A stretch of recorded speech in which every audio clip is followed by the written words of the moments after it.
ನಮ್ಮ ಕಾಂಗ್ರೆಸ್ಸಲ್ಲೇ 3 ಜನ ಸ್ಪರ್ಧಿಗಳಿದ್ದಾರೆ. ಇನ್ನೂ ಇರ್ಬೋದಿಲ್ಲ ಅಂತಲ್ಲ, ಯಾರಿಗೆ ಬೇಡ ಆಗಿದ್ರಿ ಮುಖ್ಯಮಂತ್ರಿ ಚೇರ.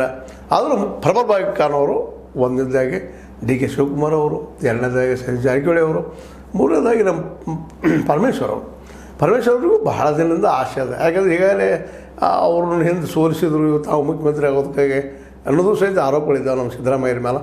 ಅವ್ರಿಗೂ ಒಂದಿಷ್ಟು ಆಸೆ ಅದ ಆಗಬೇಕಂತೇಳಿ. ಬಟ್ ಆಗಬೇಕು ಅವ್ರು, ಯಾಕಂದ್ರೆ ಒಬ್ಬ ದಲಿತ ಸಮುದಾಯಕ್ಕೆ ಒಂದು ಪ್ರಿಫರೆನ್ಸ್ ಕೊಟ್ಟಂಗೆ ಆಗ್ತದೆ.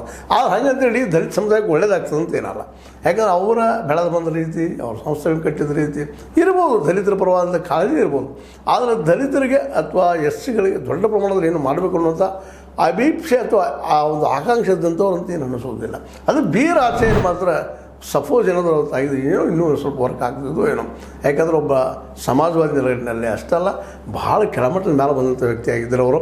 ಅವರಾಗಿದ್ದು ಇನ್ನೂ ಉತ್ತಮ ಇತ್ತು. ಇರಲಿ, ಇವತ್ತು ಖರ್ಗೆ ಅವರು ಸಹಿತ ಒಬ್ಬ ದಲಿತಿದ್ದ ಅವರು ಮುಖ್ಯಮಂತ್ರಿ ಆಗುವ ಅಪೇಕ್ಷೆಯಿಂದ ಮೇಲೆ ಇದ್ದಿದ್ದಾರೆ ಅಂತ ಅನಿಸ್ತದೆ. ಇನ್ನು ಪ್ರಿಯಾಂಕಾ ಅವರು ನಮ್ಮ ಪರಮೇಶ್ವರ್ಗಿಂತ ಚಿಕ್ಕವರು, ಇನ್ನೂ ವಯಸ್ಸದು ದೊಡ್ಡ ಮುಂದಿಲ್ಲ.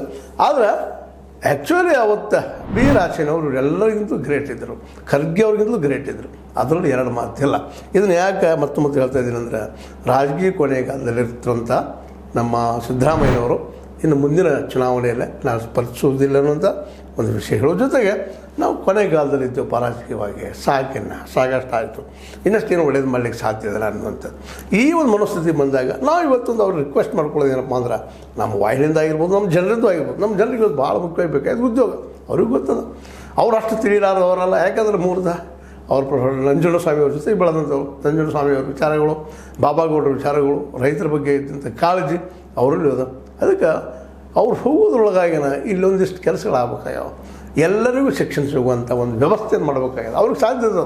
ಯಾಕಪ್ಪ ಅಂದ್ರೆ ಅವ್ರು ಹೊರಟಿದ್ದಾರೆ. ಈಗ ರಾಮಕೃಷ್ಣ ಹೆಗಡೆ ಅವರು ಒಂದು ತಪ್ಪು ಮಾಡಿದರು. ಇವ್ರ ಗುರುಗಳನ್ನ ಒಂದು ರೀತಿಯಿಂದ ಅವ್ರೇನು ತಪ್ಪು ಮಾಡಿದ್ರು, ಶಾಶ್ವತ ಅನುದಾನ ರಹಿತ ಮಾಡಿ ಒಂದು ಶಿಕ್ಷಣ ಕ್ಷೇತ್ರಕ್ಕೆ ದೊಡ್ಡ ಬರಿ ಹೋಗ್ಬಿಟ್ರು ಅವರು.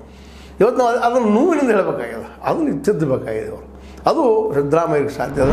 ಯಾಕಂದ್ರೆ ಎಜುಕೇಷನ್ ಫ್ರೀ ಅಪ್ ಟು 10+2 ಅಂದರೆ 12ನೇ PUC ವರೆಗೆ ಮಾಡಿ, ಪ್ರತಿ 4 ಕಡೆಗೆ PUC ವರೆಗೆ ಸೈನ್ಸ್ ಇನ್ಕ್ಲೂಡ್, ವಿಜ್ಞಾನ ಇನ್ಕ್ಲೂಡ್ ಇದ್ದಂಥ PUCಗಳನ್ನು ಮಾಡಿ ಪ್ರತಿ 4 ಕಡೆಗೆ ಒಂದು ವ್ಯವಸ್ಥೆ ಮಾಡಿ ಹೋದ್ರಪ್ಪ ಅಂತಂದ್ರೆ, ಮತ್ತು ಶಿಕ್ಷಕರಿಗೂ ನಾವು ಒಂದು 50,000 40,000